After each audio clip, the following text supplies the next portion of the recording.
আপনারা দেখছেন জকিগঞ্জ এসটিভি।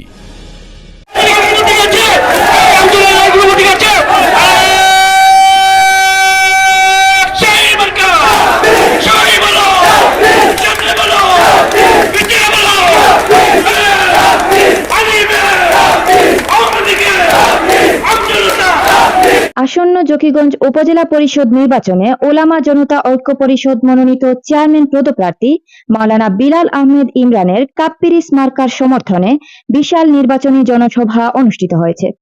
শনিবার সন্ধ্যায় জকিগঞ্জ উপজেলার কালীগঞ্জ বাজারে বিশাল এ জনসভায় মিছিল সহকারে কাপ্পিরিস মার্কার হাজার হাজার কর্মী সমর্থকরা যোগ দেন। জনসভায় যৌথভাবে সভাপতিত্ব করেন কালীগঞ্জ এলাকার বিশিষ্ট মুরব্বী মোহাম্মদ শফিকুল হক তাপাদার ও শায়খুল হাদিস হাফিজ মাওলানা ফখরুল ইসলাম। জমিয়ত নেতা মাওলানা রায়হান উদ্দিনের পরিচালনায় জনসভার শুরুতে স্বাগত বক্তব্য রাখেন জমিয়ত নেতা ও সাংবাদিক কে এম মামুন। জনসভায় বক্তব্য রাখেন জকিগঞ্জ উলামা জনতা ঐক্য পরিষদ আহ্বায়ক প্রখ্যাত মুহাদ্দিস মাওলানা ইউসুফ আহমেদ খাদিমানি, বিয়ানীবাজার উপজেলা পরিষদের নবনির্বাচিত ভাইস চেয়ারম্যান জমিয়ত নেতা মাওলানা আব্দুল্লাহ আল মামুন খান, বড়লেখা উপজেলা পরিষদের নবনির্বাচিত ভাইস চেয়ারম্যান জমিয়ত নেতা মাওলানা আবিদুর রহমান, জকিগঞ্জ উপজেলা আওয়ামী লীগ যুগ্ম সম্পাদক ও ৯ নং মানিকপুর ইউনিয়ন পরিষদ চেয়ারম্যান আবু জাফর মোহাম্মদ রায়হান, জকিগঞ্জ উপজেলা আওয়ামী লীগের সাবেক যুগ্ম আহ্বায়ক ও ৬ নং সুলতানপুর ইউনিয়ন পরিষদ চেয়ারম্যান মোহাম্মদ রফিকুল ইসলাম, জকিগঞ্জ উপজেলা আওয়ামী লীগের সাবেক যুগ্ম আহ্বায়ক ফারুক আহমেদ, ৩ নং কাজলসার ইউনিয়নের সাবেক চেয়ারম্যান জুলকারনাইন লস্কর, জকিগঞ্জ উপজেলা আওয়ামী লীগের সাংগঠনিক সম্পাদক মারুফ বখতিয়ার চৌধুরী খুররম, সাংগঠনিক সম্পাদক মোহাম্মদ আব্দুস সালাম, সিলেট মহানগর জমিয়ত নেতা মাওলানা আব্দুর রহমান সিদ্দিকী,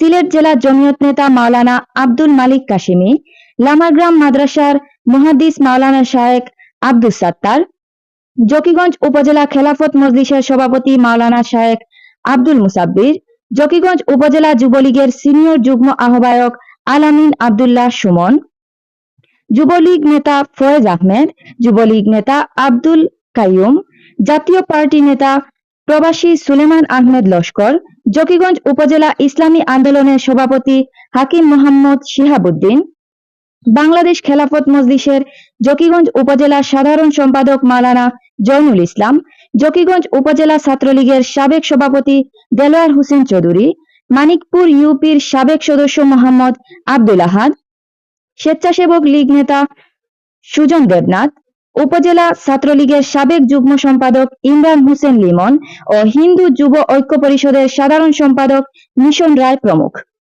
জনসভায় মানুষের গণজোয়ার দেখে আবেগ আপ্লুত হয়ে পড়েন উপজেলা চেয়ারম্যান পদপ্রার্থী মাওলানা বিলাল আহমেদ ইমরান। এ সময় তিনি কান্নাজড়িত কণ্ঠে বলেন,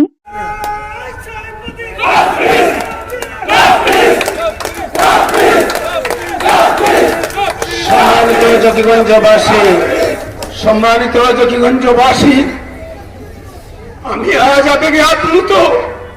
আমার কথা বলার সেই বাক শক্তি হারিয়ে ফেলেছি। এই হাজার হাজার মানুষ কাপ্পিরিস বলার জন্য এখানে জড়ো হবেন আমি কল্পনাও করতে পারিনি। আমি অনেক সুখে আছি, আমি ভালো আছি। আপনারা কষ্ট করছেন, আপনারা মানুষের দুয়ারে দুয়ারে ঘুরছেন। আপনারা যখন নিজের খাইয়া কাপ্পিরিস বলেন, আপনারা যখন না খাইয়া কাপ্পিরিস বলেন, আমার কলিজা ফেটে যায়। আমি আমার কলিজাটা আপনাদের হাতে তুলে দিলাম। যদি মনে চায় আমার কলিজাটা খেয়ে ফেলুন, আমার তাতে কোনো আপত্তি নাই। সংগ্রামী জকিগঞ্জবাসী, আপনারা কষ্ট করছেন, আপনাদের কষ্টের সীমা নাই। তবে আপনাদের কষ্ট, আপনাদের নিষ্ঠা, আপনাদের আন্তরিকতা প্রমাণ করে আগামী ৫ তারিখ কাপ্পিরিসের বিজয় কেউ ছিনিয়ে নিতে পারবেন না। সম্মানিত জকিগঞ্জবাসী, জকিগঞ্জের অনেক সমস্যা সম্ভাবনাও প্রচুর রয়েছে। সমস্যাগুলোর মাঝে আমরা বিদ্যুৎ নিয়ে সর্বদাই আমরা ক্ষতিগ্রস্ত হই, আমরা আক্রান্ত হই। আমরা বিদ্যুৎ নিয়ে অনেক অনেক সমস্যায় জর্জরিত। আমাদের ছেলে মেয়েরা ঠিক মতো লেখাপড়া করতে পারে না, আমরা ঠিক মতো মোবাইলটা চার্জ দিতে পারি না, ঠিক মতো বিদ্যুতের কারণে ব্যবসা বাণিজ্য করতে পারি না। আমাদের সমস্যা মাত্র 2-3 দিনের বৃষ্টিতে জকিগঞ্জ গুঠা জকিগঞ্জ পানির নিচে তলিয়ে গেছে। কেন জকিগঞ্জে এত পানি, কেন বেড়িবাঁধের উপর দিয়ে পানি প্রবাহিত হয়? আমি বিভিন্ন জায়গায় বলেছি, আপনারা দেখেছেন বেড়িবাঁধের কোনো জায়গা উঁচা, কোনো জায়গা নিচু, নিচু জায়গা দিয়ে পানি ঢুকে। আমরা বুঝি না, সততার সঙ্গে যদি বেড়িবাঁধ নির্মাণ করা হতো তাহলে বেড়িবাঁধের উপরি অংশটা সমান থাকতো, জকিগঞ্জের মানুষ সামান্য পানিতে, এই পানিতে প্লাবিত হতো না।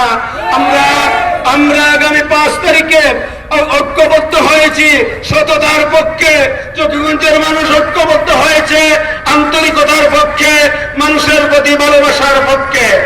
সম্মানিত জকিগঞ্জবাসী, জকিগঞ্জের সমস্যা আরো অনেক। রাস্তাঘাটের কিছুটা দৃশ্যমান উন্নয়ন দেখা গেলেও, অবকাঠামোগত কিছুটা উন্নয়ন দেখা গেলেও মাত্র 1 বছরের মাথায় আমাদের রাস্তাঘাট নষ্ট হয়ে যায়। কোন সে এই প্রযুক্তি, যে প্রযুক্তির কারণে আমাদের রাস্তাঘাট 1 বছর টিকে না, রাস্তাঘাট চলাচলের উপযোগী না? আমরা রাস্তাঘাটে গিয়েছি, জকিগঞ্জের প্রান্তরে পথে প্রান্তরে ঘুরেছি, দেখেছি খুব কম সংখ্যক রাস্তাই ভালো অবস্থায় আছে। কিন্তু কেন? সরকার থেকে পয়সা আসে, বরাদ্দ আসে, সেই বরাদ্দগুলো যদি সঠিকভাবে খরচ করা হতো তাহলে আমাদের রাস্তাঘাটের এই দুর্দশা থাকতো না।